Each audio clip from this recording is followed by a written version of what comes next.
शिवशङ्करा देवने श्री शिवशङ्करा देवने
சங்கரம் சிவசங்கரம் இப்பொழுது ஆராதனா நீலகண்டன், அபர்ணா நீலகண்டன் சகோதரிகளின் கச்சேரி நடைபெற இருக்கிறது. மிருதங்கம் வாசிப்பவர் சாய் பிரசாத், சாய் சுந்தர்ராமன், வயலினிஸ்ட் கிருஷ்ணமூர்த்தி சடகோபன் அவர்கள். சூர்யமூர்த்தே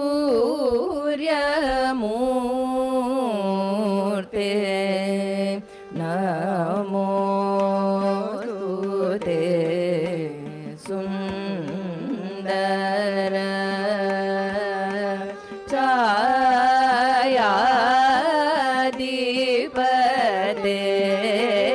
ಸೂರ್ಯಮೂರ್ತೆ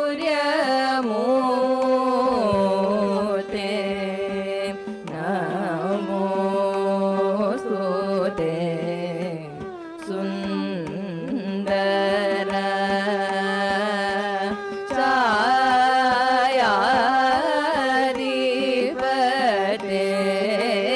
சூர்யமூர்த்தே.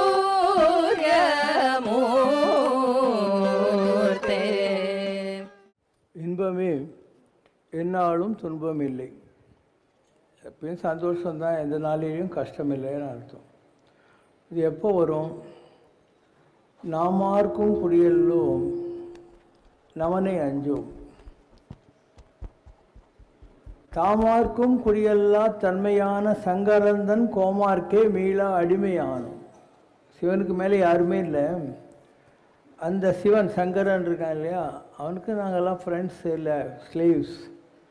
தாமார்க்கும் குடியல்லா தன்மையான சங்கரந்தன் கோமார்க்கே மீளா அடிமையானோம். நாமார்க்கும் குடியல்லோம் நமனை அஞ்சோம். அதுக்கப்புறம் இன்பமே என்னாலும் துன்பம் இல்லை. நீங்கள்லாம் அதை தான் பண்ணிக்கிட்டு இருக்கீங்க. நீங்கள்லாம் கடவுளுடைய அடியார்கள். இப்போ அடியார் உறவும் அரண் நாமமும் அன்பும் அன்றி படிமீது வேறு பாங்கும் உள்ளதோ அப்படின்னார் பட்னத்தார். ஒத்த தொண்டரோடு கூட்டு கண்டாய் சத்சங்கத்துவே நிசங்கத்தன்ற முறையில் நல்ல பக்தர்களோடு ஒரு கூடியிருந்து குளிர்ந்தேல் ஒரு எம்பாவை என்ற நிலையில் இருக்கிறது, அன்பாக இருக்கிறது, எப்பயும் கடவுளை நினச்சிக்கிட்டு இருக்குது. அரண் நாமமும் அடியார் உறவும் அன்பும் அன்றி படின்னா பூமி, வேறு என்ன தேவை இந்த உலகத்தில் அப்படி. இப்போ இன்பம்னு ஒன்று இருக்கா, துன்பம் ஒன்று இருக்கான்னா ரெண்டுமே இல்லை. உற்ற நோய் நோன்றல் உயிர்க்கு உருகன் செய்யாமை அற்றே தவத்திற்கு உருன்றார். உற்ற நோய் நோன்றல்னா என்ன? வாழ்க்கையில் எல்லாத்தையும் பார்க்கணும். அதுதான், வெயிலும் அடிக்கும், மழையும் பெய்யும், குளிரும் இருக்கும். அதெல்லாம் இருந்தால் தான் வாழ்க்கை இன்பமாக இருக்கும். இப்போ நீங்கள் வந்துக்கிறீங்க, உங்களுக்கு ஒன்லி ஸ்வீட்டே நான் கொடுத்துருந்தாக்கா வார்த்தையை வெத்து போடுவீங்க இல்லையா? ஒரு 3 மாதத்துக்கு உங்களுக்கு ஸ்வீட்டு தவிர எதுவுமே கிடையாது. காத்தால மத்தியானம் சாயந்தரம் நைட்டு. அதுக்கப்புறம் ஒரு பச்சை மிளகாவது கிடைக்கலாமான்னு உங்களுக்கு தோணுமா? தோணாதான். அதனால் லைஃப் அப்படிங்கிறது என்ன? Change is the law of life. இரவு பகல் ரெண்டு இருக்கணும், இன்பம் துன்பம் ரெண்டு இருக்கணும். அப்போ தான் அந்த கம்பேரிசனில் நம்ம இன்னும் சந்தோஷமாக இருக்க முடியும். 4 கிளைமேட், அது மாதிரி இது 2 கிளைமேட், அவ்வளோதான். எக்ஸ்ட்ரீம் ஜாயில் நீங்கள் இருந்தாலையும் அது ஒன்று ஞானியாக்கும். சித்தார்த்தன் இருந்தான், அவனுக்கு என்ன கஷ்டம்? அழகான பொண்டாட்டி, நேபாளத்துக்கே ராஜா, நல்ல அப்பா அம்மா பிள்ளை எல்லாம் தாங்க இருக்குது. ஒரே ஒரு நாள் வெளியே வந்து நிறை திரை மூப்பு செத்து போன பணத்தெல்லாம் பார்த்த உடனே சித்தார்த்தன் புத்தனாயிடுறான். இப்போ ரொம்ப சந்தோஷமாக இருக்கிறவனும் புத்தனாவான். இன்னும் பொம்பளை பின்னால் சுற்றி சுற்றி தீராத வியாதி வந்து நாம் இன்னும் தாழ்வானவை இனி செய்யாதன தாமுளவோ இனி வாழ்வாய் வாழ்வாய் மயில்வாக நின்றுட்டு கிளிகோபுரத்தில் இருந்து குச்சி சாகணும்னு நினச்ச அருணகிரி முருகன் ஆகி ஞானி ஆகி இல்லை முருகப்பெருமான் அவனை ஒவ்வொரு இடத்துலையும் கூப்பிட்டு பாடும் பணியே பணியாய் அருள்வாய்ங்கிற மாதிரி அவனை ஆட்கொள்கிறார். இப்போ எந்த சந்தோஷம் இருந்தாலையும் அது ஒன்று ஞானியாக்கும், எந்த துக்கம் இருந்தாலையும் ஒன்று ஞானியாக்கும். அதனால் நாம் இதை பற்றியும் கவலைப்பட தேவையில்லை, அதை பற்றியும் கவலை தேவையில்லை. ஒரேடியாக வெயில் அடிச்சுன்னு இருக்கு. அப்போ 4 தூறல் விழுந்து அந்த மண்ணில் மாசனம் வந்தவுடனே எப்படி ஒரு நல்லாகுது. அதே மாதிரி பயங்கரமாக மழை பெய்யுது, துணி காய போட்டால் கூட நாற்று அடிக்குது வீட்டுக்குள்ளே. அப்போ பீடை பிடிச்ச மழை எப்போ தான் போகுமோ அப்படின்னு நீ சொல்லுவேன். அதனால் எதுவும் நிஜமல்ல. ஆறா அவாவை நீங்கற்பின் நன்னிலையே பேராய் இயற்கை தரும். ஆற்ற முடியாத ஆசைகளை யார் விடுகிறானோ அவன் அவனுடைய நேச்சுரல் சுபாவம்னு ஒன்று இருக்கு இல்லையா, இயற்கை சுபாவம். அது என்ன? கடவுள். நம்ம எல்லாரும் கடவுள்கள். இந்த உலகத்தில் கடவுள் இல்லாத யாருமே இல்லை. ஒரு கடலில் இருக்கிற தண்ணியை ஒரு அலைக்கு 100 அலைக்கு வித்தியாசம் இருக்கா? ஒரு ஆற்றுல இருக்கிற தண்ணி அண்டால குண்டால சொம்பில் சட்டியில் எதில் ஊற்றினாலையும் அதே காரம் மனம் நேரம் கூட தான் இருக்கும். அப்போ நம்ம எல்லாரும் கடவுளால் நிரப்பப்பட்டவர்கள். இந்த உடம்புன்றது ஒரு கண்டெய்னர், ஜக்கு மக்கு குண்டா மாதிரி. இதெல்லாம் நம்மெல்லாம் கடவுளால் நிரப்பப்பட்டவர்கள், கடவுளாகவே இருக்கிறோம். ஆனால் நமக்கு நம்ம கடவுள்னு தெரியறதில்லை, அவ்வளோதான். அதனால் ஆறா அவாவை நீங்கற்பின், இந்த உலகத்து மேலே நீ வச்சுக்கிற ஆசை இருக்கு இல்லையா, சின்ன சின்ன ஆசை, ஏதோ ஒரு ட்ரெஸ்ஸு, ஒரு சாப்பாடு, இல்லை ஒரு தண்ணி அடிக்கிறது, இல்லை பொண்ணுக்கு பின்னால் சுற்றுறது, வீடு கட்டுறது, ஸ்கூட்ரு வாங்குறது, இதெல்லாம் தான் நீங்கள் தேடிட்டு இருக்கிறீங்க. இது எதுவுமே நிஜம் கிடையாது. அப்போது இதெல்லாம் பொய்ன்னு என்னைக்கு தெரிஞ்சுக்கிறீங்களோ, காதற்ற ஊசியும் வாராது காணும் கடை வலிக்கேன்னு தெரிஞ்ச போது காவேரி பூம்பட்டினத்தில் திருவேன்காடனாக இருந்தவன் பட்டினத்தாராகி போயிட்டான் இல்லையா? அவன் இல்லாத பணமாக அவ்வளோ வசதியாக தான் இருந்தான். ஆனால் ஒரு ஓலை நெருக்கில் சேவை விடுவான், காதற்ற ஊசி கூட நீ செத்து போனால் வராதுறானா இல்லையா? அன்றைக்கி அவன் ஞானி ஆகி போயிட்டான். அது மாதிரி நீங்கள்லாம் கூட ஞானி ஆகணும்னா ரொம்ப சந்தோஷமாக இருந்தாலையும் அதை பார்த்து சந்தோஷப்படாதீங்க. ரொம்ப துக்கம் இருக்குது வாழ்க்கையிலன்னா அதை பார்த்து வருத்தமும் படாதீங்க. ரெண்டும் முடிகிற இடம் ஞானம், வேறு எதுவுமே இல்லை. அப்போ ஞானம் என்பது என்னன்னா சிவன். ஞானம் குத அப்படிங்கிறார் ஆதிசங்கர். இதுக்கு பதில் என்ன சொல்கிறாரு? ஞானம் என்பது என்ன? ஞானம் குத சிவாய தேவ. சிவனை என்ன பட்டு எவனை நீ வழிபடுகிறாயோ அவன் தான் ஈஸிக்வல் டு ஞானம், அவன் தான் என்லைட்டன்மெண்ட் அப்படின்னு அர்த்தம். அதனால் உங்கள் வாழ்க்கையில் நீங்கள் பெறுகிற இந்த அனுபவங்கள் தான் உங்களுக்குள்ளே இருக்கக்கூடிய சிவனை உங்களுக்கு கொண்டு வரும். அப்போ நற்றவத்தவர் உள்ளிருந்து ஓங்கும் நமச்சிவாயன். நல்லம் தவம் செய்கிறவங்க கிட்டேருந்து வெளியப்படுறான் இல்லையா, அவன் தான் சிவன். யோகி ஹிருத் பத்ம வாசினி, யோகிகளுடைய இருதய தாமரையிலே வசிக்கிறவன் எவனோ அவன் தான் பெருமாள், அவன் தான் விஷ்ணுங்கிற மாதிரி. அப்போ தவன்றது ரொம்ப சிம்பிள். வாழ்க்கையை வேடிக்கை பாரு, உன்னை சுற்றி என்ன நடக்குதோ அதை சுற்றி வேடிக்கை பாரு. அப்போது ஒரு மழை பெய்யுது, நீ மழை நிற்கட்டும்னு எங்கேயோ ஒதுங்கின்னு இருக்கேன்னு வை, அது ஜாஸ்தி ஆகிப்போச்சுன்னு என்ன பண்ணுவேன்? அதனால் நீ செய்ய வேண்டியதெல்லாம் ஒரு கொடையை வாங்கிக்கணும். மழை பெஞ்சா உனக்கு என்ன கொடையை பிடிச்சின்னு போயினே இரு, வெயில் அடித்தா உனக்கு என்ன கொடையை பிடிச்சின்னு போயினே இரு. அதனால் நீங்கள் செய்ய வேண்டியதெல்லாம் ஞானத்தை அடைவது தான். அந்த ஞானம்தான் கொடை. அந்த ஞானம் என்ற கொடை உங்கள்கிட்ட இருந்தால் உலகத்தில் கஷ்டம் என்ற வெயிலோ கஷ்டம் என்ற மழையோ உங்களை பாதிக்கவே போகிறதில்லை. ஆனால் அதுதான் ஞான வாசிஷ்டம். ராமர் இவ்வளோ பெரிய கடவுளானதுக்கு என்ன காரணம்? அவங்களுடைய குருவாகிய வசிஷ்ட முனிவர் அவங்களுக்கு ஞான வாசிஷ்டத்தை கற்றுக் கொடுத்தார், சின்ன வயசுலேயே கற்றுக் கொடுத்தார். அது இதுதான். அதனால்தான் நாளைக்கு நீ முடிசூட்டிக்கணும்னு தசரதன் சொல்கிற போது இப்படியே இருக்கார் ராமர். நைட்டோட நைட்டு கைகை தூபம் போட்டு உங்கள் அப்பா உன்னை காட்டுக்கு போக சொன்னாங்க அப்படின்னு ஒன்று அப்படியே இருக்குது. அப்போ கம்பரன் என்ன சொல்கிறான்? அன்றலர்ந்த தாமரையை வென்றது அம்மா. காட்டுக்கு போனாலும் சரி, நாட்டில் இருக்கணுன்னாலும் சரி, நாடாளு காடாளு அதை பற்றி கவலை இல்லை. அவர் முகம் அன்றலர்ந்த தாமரையை வென்றது அம்மா அப்படின்னு. அப்போ கூட என்ன சொல்கிறார்? அப்பா போக சொன்னால் நீ ஏம்மா சொல்கிற? மன்னவன் பணியன்றாகில் மறுப்பனவனும் பணியான். நீ சொல்லு, காட்டுக்கு போனால் நான் போகிறேன், தசரதன் தான் சொல்லுன்னு என்ன ஆகுதுன்னாரான். அந்த திட சித்தம் தான் ஞானத்துக்கான வைராக்கியம். அதனால் வாழ்க்கையில் நன்றே வரினும் தீதே விலகினும் நான் அறிவது ஒன்றேயும் இல்லை. நல்லது கெட்டது ரெண்டும் கிடையாது. எனக்குள்ளதெல்லாம் உனதென்றே அழித்து விட்டேன் உனக்கே பரம். என்கிட்ட என்ன இருக்கோ உடல் பொருள் ஆவி எல்லாத்தையும் உங்கள்கிட்ட கொடுத்துட்டேன் நான். அன்றே என்ற நாவியும் உடமையெல்லாமும் குன்றே என்னை ஆட்கொண்ட போதே கொண்டிலையோ நீ நன்றே செய்வாய் பிழையோ செய்வாய் நானே அதற்கு நாயகம்.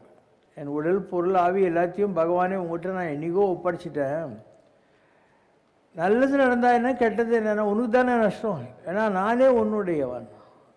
இதுதான் குருநானக் சொல்லி கொடுத்தது. குருநானக் ஒரு கடையில் வேலை செய்யணுங்கிறாரு. யாரோ ஒருத்தர் அவர் பொட்டிக்கடை, நம்ம ஊர் நாடக கடையில் வேலை செய்கிற மாதிரி ஒரு கடையில் வேலை செய்யணுங்கிறார். யாரோ ஒருத்தன் கோதுமை கேட்குறாங்க, இவர் அளந்து போடுறாரு, 1 2 3 அப்படின்னு. அப்போ 10னா 10, 11னா 11, 12னா 12, 13னா 13. 13னா 13ன்னு அர்த்தம், ஐ எம் யுவர்ஸ்ன்னு அர்த்தம். மை தேரா ஹூம், மை தேரி ஹூம் அப்படின்னா நான் உன்னுடையவன்ற அர்த்தத்தில் இருக்கும். அதனால தான் வைஷ்ணவத்தில் எல்லாரும் உடையவன் உடையவன்னுவாங்க. நாம் உடைமைகள், இந்த உடைமைகள், இந்த ப்ராப்பர்ட்டிஸ்க்கு எல்லாரும் சொந்தக்காரன் இருக்கா இல்லையா, அவன் தான் உடையவன், அவன் தான் பகவான் சொல்லக்கூடிய. ஸோ குருநானக்கு அந்த தேரா வந்தபோது இவர் மைண்டு 12-13 நான் கடவுளுடைய ஆளுன்ற மாதிரி தேரா தேரா தேரா அப்படின்னு 13 நினைக்கிறார்.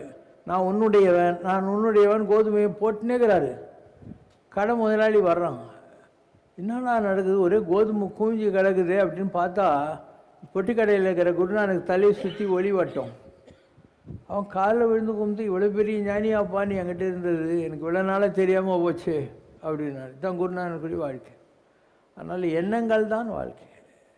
நீ எங்கே வேணா இரு, பொட்டி கடை வச்சு இரு, பெரிய பொலிட்டிக்கல் ஆளாக இரு, பிரைம் மினிஸ்டராக கூட இருந்துட்டு போ, ஒன்றும் ப்ராப்ளம் இல்லை. வாழைப்படக்கடை வைப்பவரேனும் வையகம் காப்பவரேனும். வாழைப்படக்கடை வச்சுருந்தாலும் சரி, இந்த உலகத்துக்கு பிரைம் மினிஸ்டர் யாரோ ஒருத்தனாக இருந்தாலும் சரி, பொய்யகல தொழில் செய்தே பிறர் போற்றிட வாழ்பவர் எஞ்சனும் மேலும். வாழ்கிற வாழ்க்கையில் முடிஞ்சால் 4 பேருக்கு ஒத்தாசை சேர்த்து யாருக்கும் நம்மளால் உபதிரவம் இல்லாமல் வாழ கற்றுக்கணும். நல்லன செய்தல் அற்றீர் ஆயினும் அல்லது செய்தல் ஓம்பு மின் நல்லாற்றுப்படுவும் நெறியும் மாறும் அதுவே. முடிஞ்சால் நல்லது பாரு, நல்லது செய், நல்லது கேளு, இல்லைன்னா கெட்டது கேட்காத, கெட்டது பார்க்காத, கெட்டது நினைக்காத, கெட்டது செய்யாது, அவ்வளோதான். இது செஞ்சால் வாழ்க்கையே தவமாயிடும். எங்கேயுமே காட்டுக்கு போக தேவையில்லை, தாடி வளர்க்க தேவையில்லை, நான் பட்டு வயசு தான் கட்டினுக்கிறேன், வாட்சி கூட கட்டினுக்கிறேன். அப்போ சாமின்றது ஒரு தாடியோ கையில் வாத்து ஓட்டுற குச்சியோ இது கஷாய வஸ்திரமும் கிடையாது. உன் மைண்டில் வரக்கூடிய ஒரு பாவனை, உன் மைண்டில் ஒரு விதமான ஞான வைராக்கியம் இருக்கணும், அதுதான் சாமின்றது. திருப்பதி வெங்கடாஜலபதி டெய்லி 75,000 ரூபாய்க்கு பட்டு வயசு கட்டின்னு தாங்கிறாரு. அவர் சாமி இல்லையாப்போ? நீ பண்ணுவார், அவர் வைரக்கீடு வச்சுருக்கிறது. ஸோ எதுக்கும் பஞ்சம் இல்லாத ஒரு நிலை இருக்குது வாழ்க்கையில், அதுக்கு பகம்னு பேர். எதுக்கும் குறை இருக்கக்கூடாது. நிறைய புத்தி இருந்தால் புத்திமான், கல்வி இருந்தால் கல்விமான், துட்டு இருந்தால் தனவான், தனமே இருந்தால் தனவான் மாதிரி. இந்த மாதிரி ஒரு குவாலிட்டி இருக்குது இல்லையா, எதுக்கும் பஞ்சம் இருக்காது, பகம்னு பேர். அது அந்த குவாலிட்டி யார்கிட்ட இருக்கோ அவங்கெல்லாம் பகவான். இப்போ நீங்கள் கூட இந்த நிலையை அடையலாம். உங்களுக்கு எந்த ஒரு தேவையுமே இருக்கக்கூடாது. யாதனின் யாதனி நீங்கி யான் இடும்பை நோதன் அதனின் அதனின் இல்லைன்ட்டு எனக்கு எதுவுமே தேவையில்லைன்னு இரு, எல்லாம் ஒன்று தேடி வரும். இதுதான் வாராஜா வாசின் மேலே ஏபி நாகராஜன் கற்றுக் கொடுத்து 7வது சூத்திரம். விரும்பி போனால் விலகி போகும், விலகி போனால் விரும்பி வரும், விரும்பி போனால் விலகி போகும், விலகி போனால் விரும்பி வரும். நீ எதையுமே தேடாத, எல்லாம் உன்னை தேடி வரும். நீ தேடினா கிடைக்கும்னு இல்லை, தேடலைன்னா கிடைக்காதுன்னு இல்லை. நம்ம பிறந்த போதே ஒரு ஜாதகத்தை வச்சுருந்தா இந்த உலகத்தில் ஐரே கணக்கு மூலம் மாதிரியே எழுதுறாங்க, பதவி பூர்வ புண்ணியானம். இந்த ஜாதகத்துக்குள்ள பலன்லாம் பூர்வ புண்ணியத்தை வச்சுக்கிட்டு தான். அறத்தார் இது வேண்டா சிவிகை பொறுத்தானோடு ஊர்தான் நடை. ஒருத்தன் பாலக்காரில் போகிறான், இன்னொரு தொப்பி போட்டு டிரைவராகிறான். ஒருத்தன் பல்லக்கில் போகிறான், 4 பேர் தூக்கின்னு போகிறாங்க. உட்காந்து போகிறவன் ஏன் தூக்கின்னு போகல, தூக்கின்னு போகிறவன் ஏன் உட்காந்து போகலன்னு பாரு, உனக்கு தர்மத்தோட பவர் என்னன்னு தெரிஞ்சிடும் அப்படின்னுவாங்க. அதனால் எது நடந்ததோ அது நன்றாகவே நடந்தது, பகவத்கீதை. எது நடந்து கொண்டிருக்கிறதோ அது நன்றாகவே நடந்து கொண்டிருக்கிறது. இனி எது நடக்குமோ அது நன்றாகவே நடக்கும். இவ்வளோ தான் நீ தெரிஞ்சிக்க வேண்டியது வாழ்க்கையில். நீ ஏழையா பணக்காரனா அதெல்லாம் ஒன்றும் கண்டுக்காது. எல்லாத்துக்கும் பின்னாலேயும் ஒரு ப்ராப்ளம் இருக்குது. முகமது அலி ஜின்னான்னு ஒரு ஆள் இருந்தார், பாகிஸ்தான் உருவாக்கின மனிதர். அவருக்கு எல்லாமே அலர்ஜி, எதுவுமே கிடையாது. இந்த தாய்ப்பால் இல்லை, அது ஒன்று தான் அவருக்கு சூட் ஆகும், மற்றபடி எதுவுமே சூட் ஆகாது, எதையும் சாப்பிட முடியாது. அதனால் அவர் சும்மா ட்ரெஸ்ஸு கோட்டு சூட்டு போட்டுக்கிட்டே இருந்தார். வாழ்நாள் பூரா என்னத்தான் அனுபவிக்க முடியுங்கிற மாதிரி அவர் இருந்துட்டார். ஸோ நீ நினைக்கிற மாதிரி பணம் இருந்துட்டால் சந்தோஷம் வரும்னு நினைக்காது, பணம் இல்லைன்னா வருத்தம் வரும்னு நினைக்காது. ஒரு ராஜா குதிரை மேலே போயிட்டு இருந்தான். ஒரு மரத்தடியில் ஒரு ஏழை விவசாயி கால் மேலே கால் போட்டுன்னு ஒரு தொப்பி வச்சுன்னுட்டு ஆடு மாடுங்கள்லாம் மேய்க்கி விட்டு ஜாலியாக அப்படியே தூங்கி இருந்தான் கொட்டு விட்டு. ராஜகுமாரன் குதிரையை நிப்பாட்டினான். நான் அன்னப்பறவையினுடைய ரெக்கையில் சேர்ந்த பெட்டில் அப்படி தூங்குறேன் மாடி மேலே, எனக்கு தூக்கமே வரமாட்டேருந்து, எப்படி இந்த வெயிலில் இவ்வளோ ஜாலியாக தூங்கினுக்கிற அப்படின்னு. அப்போ அவன் சொன்னானா, வீட்டிலேருந்து டப்பாவில் நான் சாதம் களி கொண்டு வந்துக்கிறேன், சாப்பிட்டேன், நீங்கள் தண்ணிக்கு இது குடிச்சிக்குவேன், ஆடு மாடெல்லாம் மேய்ஞ்சின்னு இருக்கும், சாயந்தரம் ஆனோடனே எல்லாத்தையும் ஓட்டுன்னு வீட்டுக்கு போடுவோம் அப்படின்னு. அப்போ இவன் சொல்லணும், thy milli cap is worth my க்ரௌனுண்ணா. நீ வைக்கப்பெரியில் பண்ணி ஒரு தொப்பி போட்டுங்கிறிய, அது மணிகள் பகுத்த என்னுடைய மகுடத்தை விட நல்லா இருக்குதுடா, நீ தான் என்னை விட சந்தோஷமாகிற அப்படின்னா. அதனால் சந்தோஷம் என்பது இந்த உலகியல் பொருள்களால் வராது. இதனால் சந்தோஷம் கிடைக்கும்னு நினைக்கிறது முட்டாள்தனம். வாழ்க்கை எல்லாமே சந்தோஷம்தான். கடவுளை அளந்து தான் வச்சுருக்காரு. நீ எதை பற்றியும் கவலைப்பட தேவையில்லை. வாழ்க்கை என்பது நீ வேடிக்கை பார்க்க வேண்டிய ஒரு விஷயம் தவிர சந்தோஷப்படவோ துக்கப்படவோ வேண்டிய ஒரு விஷயம் அல்ல. நெய்தர் ஜாய் நார் சாரோ, சந்தோஷமும் அல்ல துக்கமும் அல்ல. அப்போ பொருள் அல்லவற்றை பொருள் என்று உணரும் மருளானாம் ஆனா பிறவிங்கிறார். தேவையில்லாத விஷயத்தெல்லாம் தேவைன்னு நினச்சிக்கிட்டு நாம் மயக்கத்தில் இருக்கிறோமே, அதனால தான் இந்த பிறவி அப்படிங்கிற வார்த்தையை திருவள்ளுவர் சொல்கிறார். நாம் என்ன பண்ணோம்? ஆறாவை நீங்கள் பின் அந்நிலையை பேராக தரும். எல்லாம் விட்டுடு, நாம் தெய்வம் என்பதை உணர்ந்து கொண்டு எல்லாத்தையும் வேடிக்கை பாரு. நன்றே தீதே ரெண்டையும் வேடிக்கை பார்க்கணும். ஈக்குவானிமிட்டின்றதுனால இல்லையா, ரெண்டுத்தையும் வேடிக்கை பார்க்குற வித்தியை கற்றுக்கணும். இதுக்கு நடுவில் நான் என்ன தான் செய்யணுன்னா, இன்னும் உலகத்தில் திருப்பியும் வரக்கூடாது. ஏழையாகவும் வரக்கூடாது, பணக்காரனாகவும் வரக்கூடாது, ஆரோக்கியமாகவும் வரக்கூடாது, வியாதிஸ்தனாகவும் வரக்கூடாது. இதெல்லாம் வேஸ்ட்டு. உலகத்தில் வர்ற வரைக்கும் இதெல்லாம் இருந்து தான் தீரும். ஆனால் நாம் என்ன பண்ணோம்? திருப்பியும் உலகத்தில் வராத இருக்கிறதுக்கு இந்த புனரபி ஜனனம் புனரபி மரணம் என்று சொல்லக்கூடிய பிறப்பு இறப்பு என்ற சைக்கிளை தாண்டிட்டு வாழ்கிறதுக்கு என்ன செய்யணும் அப்படிங்கிறது. அப்போது பிறப்பு எனும் பேதமை நீங்கிட சிறப்பு எனும் செம்பொருள் காண்பது அறிவு. பிறப்பு, இந்த உலகத்தில் பிறக்கிறதுங்கிறது முட்டாள்தான். இப்போ எல்லா சிறப்பையும் தருகிற சிவப்பான ஒரு பொருள் இருக்குது, அதை தேடு அப்படின்னு அர்த்தம். சிறப்பு எனும் செம்பொருள் காண்பது அறிவு. அந்த செம்பொருள் எது? செவ்வான் உருவில் திகழ் வேலவன் தான். சிகந்த வானத்தை போல் இருக்கக்கூடிய வேலவன்னா முருகப்பெருமான் தான் அந்த பொருள். நீ அவனை பிடிக்கணும். அவன் எல்லார்கிட்டையும் இருக்கான். உலகத்தில் 4வது இடத்துல இருக்கிறான். நெஞ்ச குகையில் இருக்கான். அதனால் அவன் பேர் குகப்பெருமான். அவனை முதல்ல பிடிக்கணும். அவன் ஒன்று அம்பாள் கிட்டே கொண்டு போவான். இந்த இடத்துல அம்பாள் இருக்குது. இங்கே தான் ஒரு ஏரோப்ளேன் ஆக்சிடென்ட் ஆகி போச்சுன்னா பிளாக் பாக்ஸ் தேடுன்றானே. எல்லா ஜென்மத்துடைய பாவம் புண்ணியம் கர்மாலாம் இந்த இடத்துல இருக்குது. அதுதான் திருநீலகண்டம் விஷம். அம்பாள் கிட்ட கொண்டு போய் சேர்ப்போம். அந்த அம்மா உன்னை இந்த இடத்துக்கு கொண்டு போய் சேர்ப்போம். இதுதான் சிவன். இதுக்கு மேலே நீயே ஞானியாகி ஆகாசத்துக்கும் உனக்கும் தொடர்பு கட்சிடும். இதுதான் 7வது திரை. வள்ளலார் என்ன சொல்கிறாரு? 7 திரைக்கு பின்னால் நான் கண்ட அதிசயம் என்னென்று சொல்வேன் அடி. 7வது திரை விலகணுன்னே எனக்கு என்ன கிடச்சிது, நான் என்னத்தை சொல்கிறது? ஜோதிமலை உண்டாச்சுதடி, நான் பெற்ற பேர் ஓதி முடியாதது என்ன, நான் பெற்ற பேர் சாமி அறிவாரடி. ஐயோ சாமி அறிவாரடி. எனக்கு என்ன சந்தோஷம் கிடச்சிதுன்றது எனக்கு எப்படி தெரியும்? கடவுளுக்கு தான் தெரியும் அப்படின்னு சொல்லி ஒரு ஆனந்தத்தில் அப்படியே இது பண்ணிடுறார். இப்போ நம்ம கோயில் நீங்கள்லாம் வந்துக்கிறீங்க, நியூ இயருக்கு என்ன விசேஷம்னா அதே செம்பொருள் தான் நாம் இந்த சிலையில் வச்சுருக்கோம். அதே தான் நம்ம கோயிலில் வச்சுருக்க. நீ சும்மா உனக்கு புரிஞ்சாலும் புரியல, நீ கும்பிட்றல, அதுவே போகிறோம். இருப்பா தம்பி.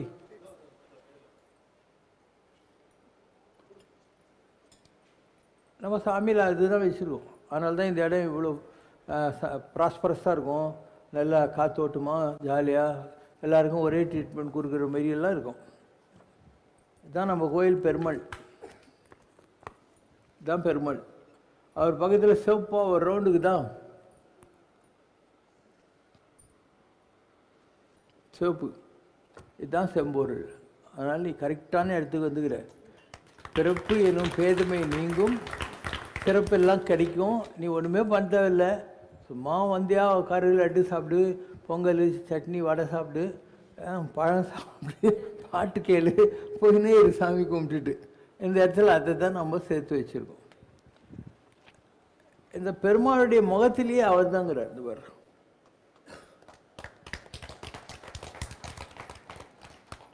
இதுதான் சிறப்பு எனும் செம்பொருள்.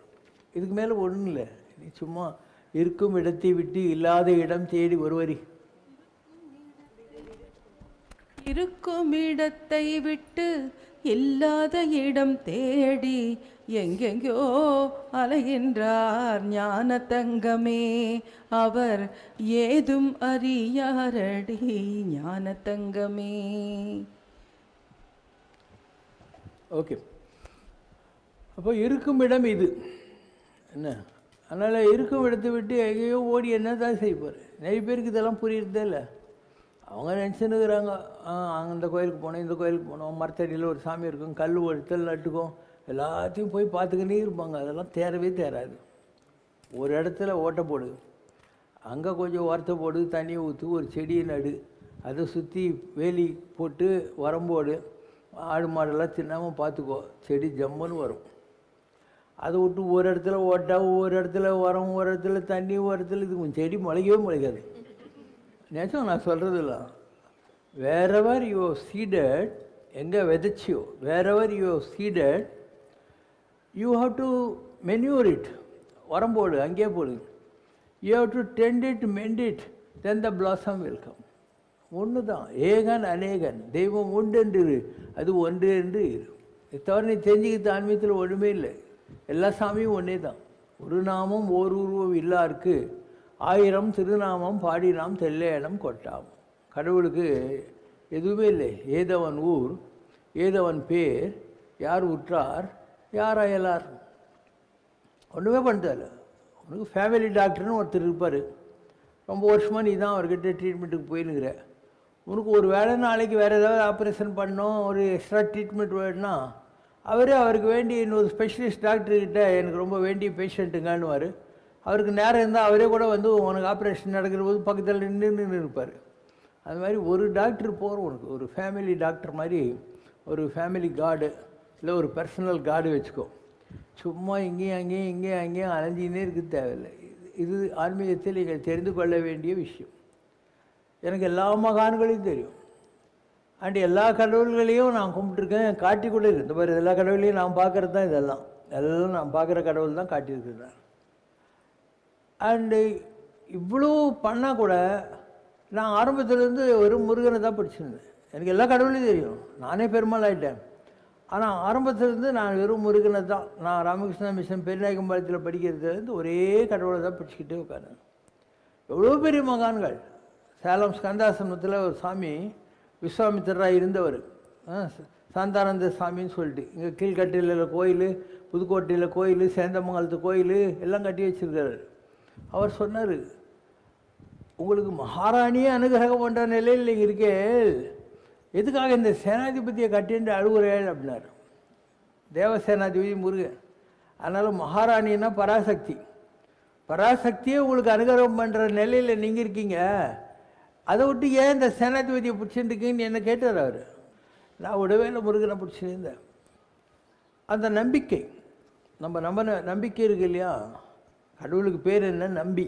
யார் நம்பி இருக்காங்களோ அவங்களுக்கு நல்ல செய்கிறோம், அதனால தான் அவன் பேர் நம்பி, வேறு ஒன்றும் இல்லை. நம்ம அப்படி பிடிச்சிக்கிட்டு இருந்தோம், சின்ன வயசுலேருந்தே அப்படி தான் இருந்தோம். அதனால் இன்றைக்கி பார்த்தீங்கன்னா நான் அடையாத உயரங்களே இல்லை. என்னால் எல்லா கடவுளையும் பார்க்க முடியும். இப்போ எல்லாம் நான் அப்படி தான் காட்டுறேன். அந்த 10வது எடுத்துணும், அந்த 4 மகான்கள் எடுத்துணும் போடா. இங்கே பாருங்க, 10 அவதாருங்கதா, மச்ச, கூர்மை, வராக, வாமன, லாஸ்ட்டில் கல்கி வரைக்கும் காட்டிட்டேன் பாரு கீழே.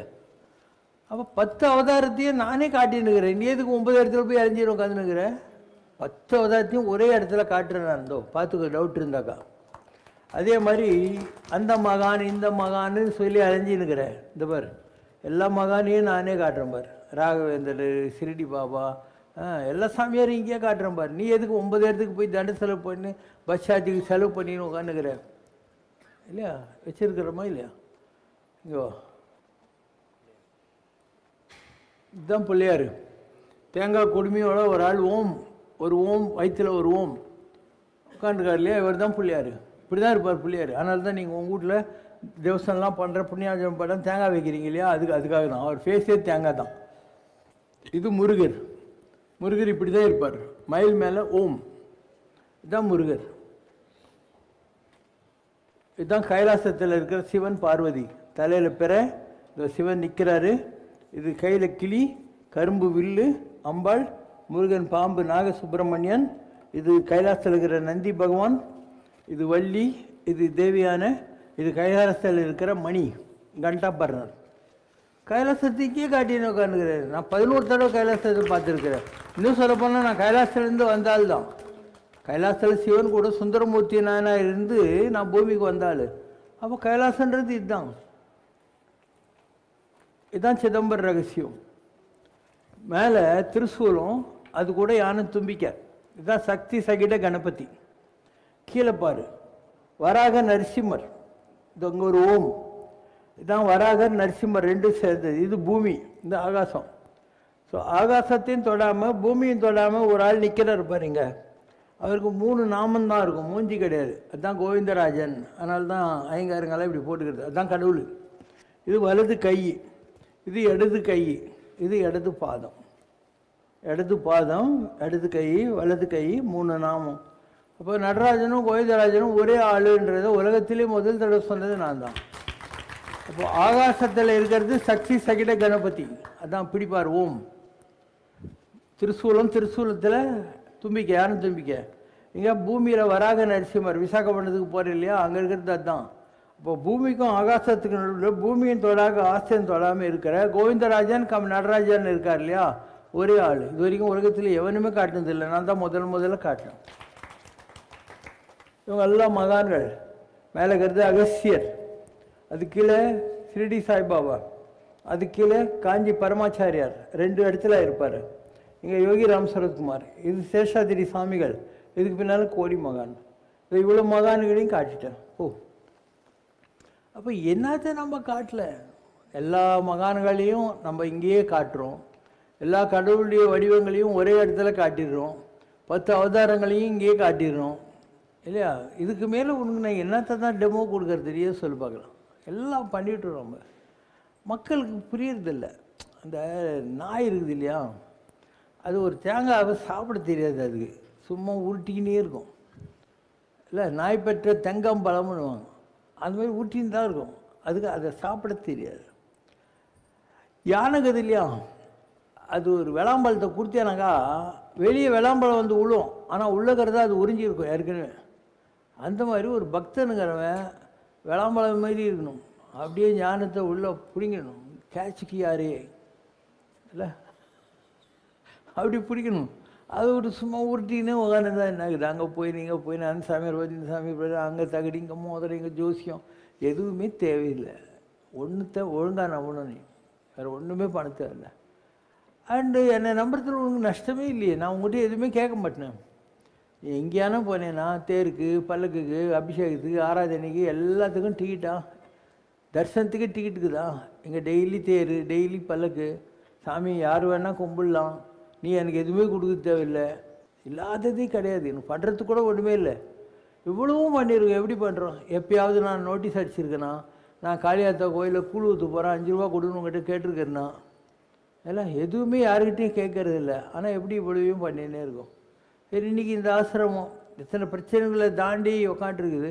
எதுக்காவது இந்த இடத்துல பஞ்சம் இருக்குதா? பெருக்கிறது, முழுகிறது, பூஜை பண்ணுறது, சமைக்கிறது, சர்வ் பண்ணுறது எல்லாமே நீங்கள் தானே.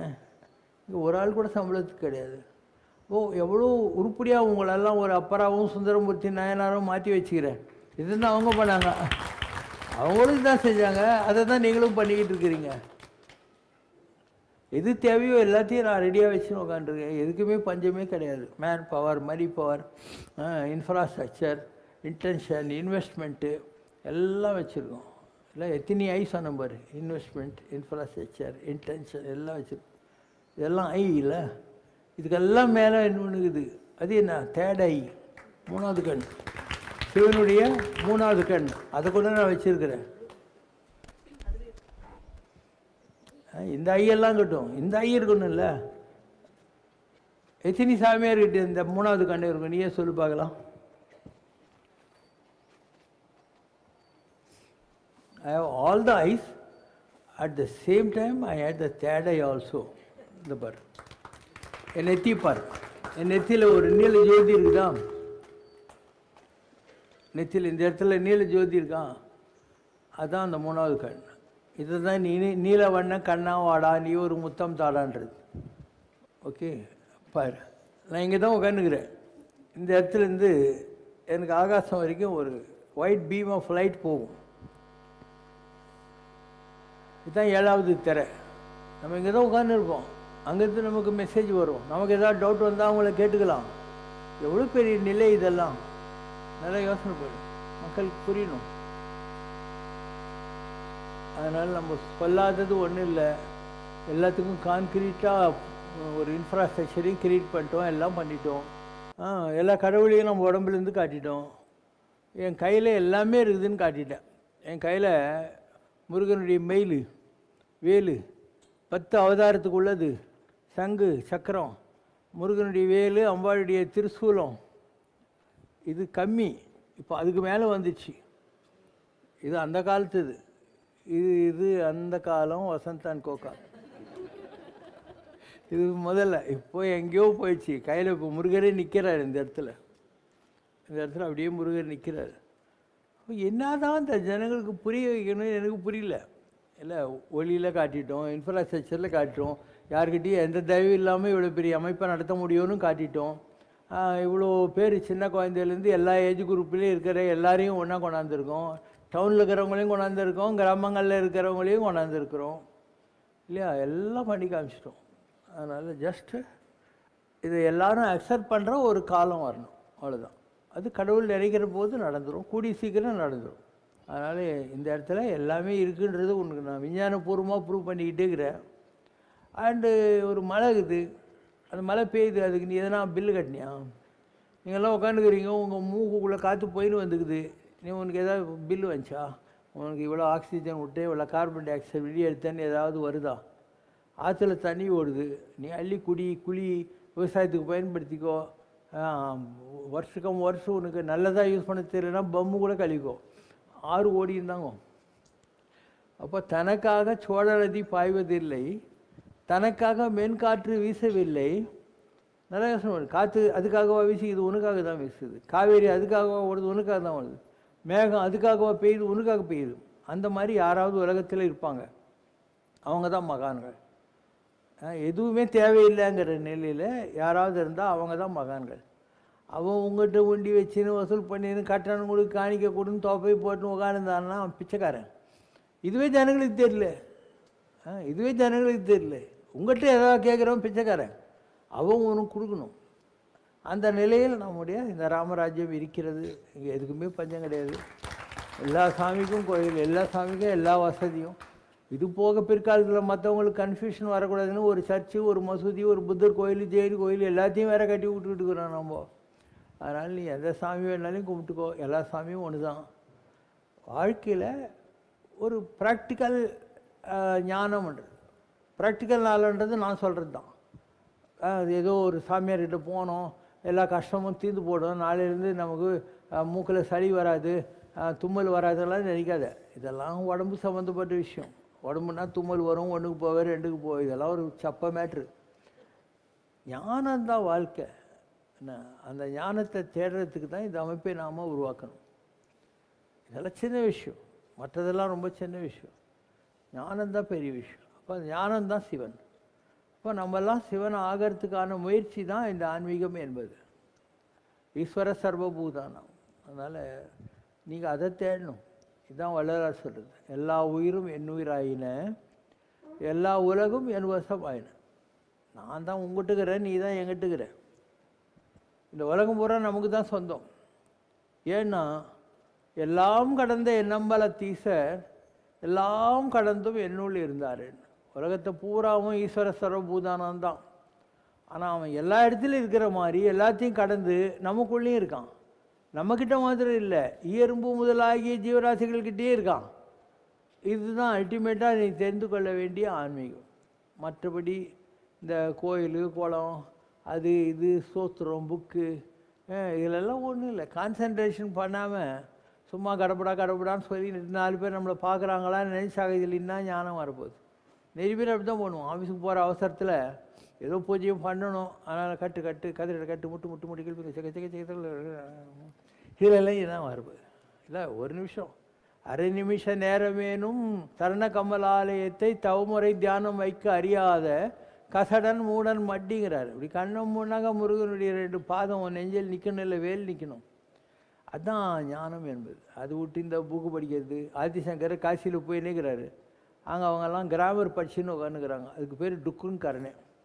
அவர் சொல்கிறார், இதில் என்னடா வரப்போகுது உனக்கு, நஹி நஹி ரட்சதி டுக்குருங்காரனே, இதெல்லாம் உனக்கு உதவாது, என்ன தான் பண்ணணும், கோவிந்தா கோவிந்தான்னு சொல்லணும், பஜ கோவிந்தம் பஜ கோவிந்தம் கோவிந்தம் பஜ மூடமத்தேன்னு கோவிந்தா கோவிந்தான்னு சொல்கிறா போகிறோம்ட்டாங்க. அவ்வளோதான் வாழ்க்கை.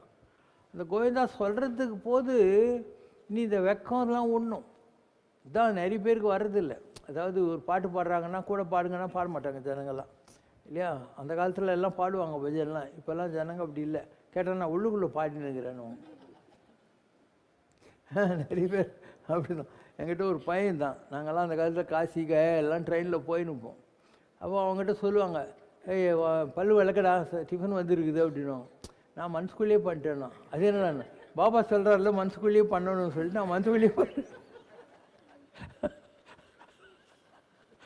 அந்த மாதிரி ஆட்களையும் நம்ம பார்க்கலாம். அதனால் கிராமரு எதுவும் உதவ போகிறதில்ல சொல்லும். அது வேண்டியது பக்தி தான். திருப்பதி சாமி கோயிலுக்கு வெளியே ஒரு புஷ்கரணி இது, சுவாமிநாத புஷ்கரணி, சுவாமி புஷ்கரணின்னு வாங்க.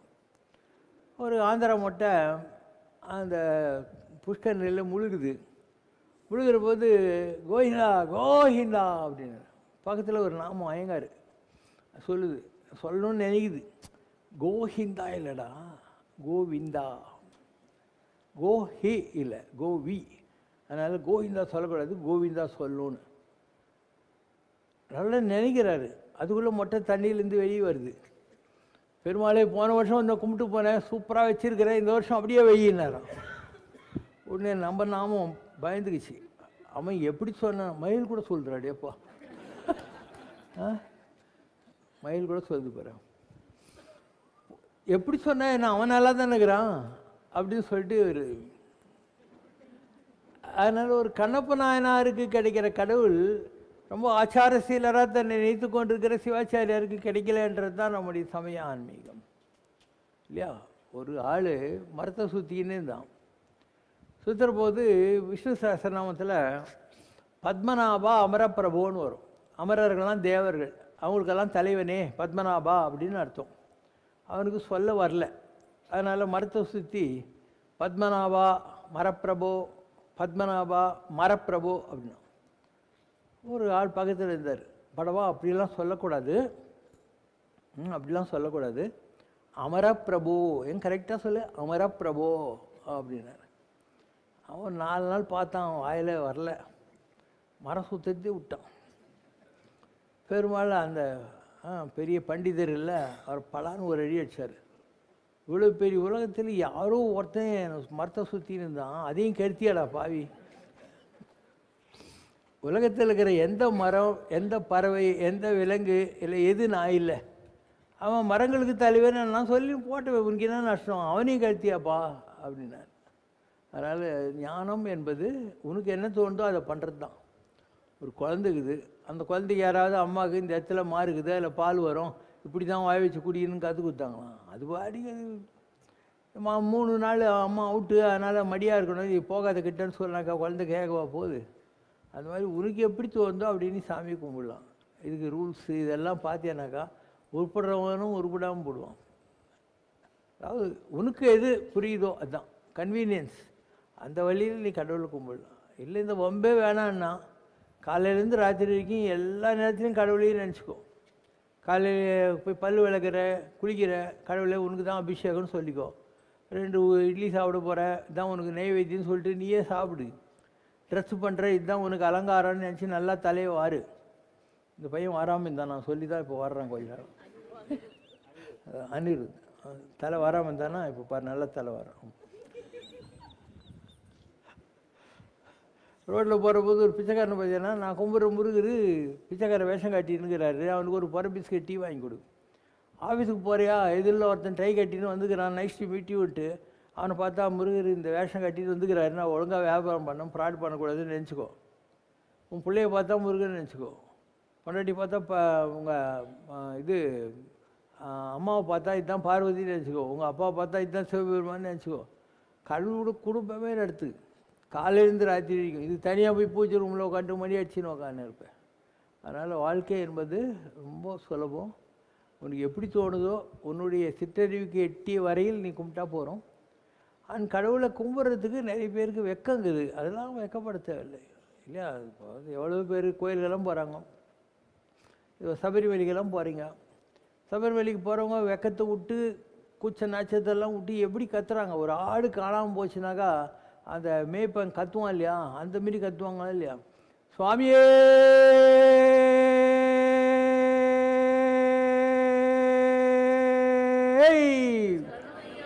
அப்படி கத்து.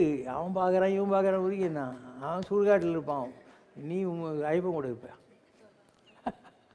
நீ எதுக்கும் வெக்கப்படாத. உனக்கு என்ன தோணுதோ அதை நீ பண்ண போகிறோம், வேறு ஒன்றுமே பண்ண தேவையில்லை. அதனால் ஏதோ ஒரு அந்த காலத்தில் பாகவத பாட்டு பாடுவாங்க. யாருக்கு பாட தெரியுமோ அவங்கெல்லாம் பாடுங்க, ஆட தெரிஞ்சவங்க ஆடுங்க. அவங்களுக்கு தெரியும்னு நினைக்கிறேன் பாகவதர்களுக்கு. என்ன பாட்டு பாடு?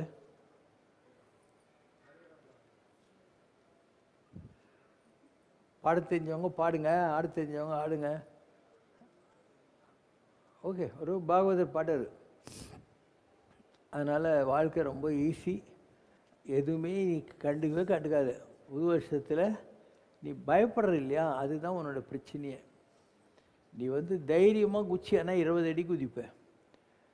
ஓடி வர்றபோது கொஞ்சம் யோசனை பண்ணிட்டேன்னா 4 அடி தான் குதிப்பேன்.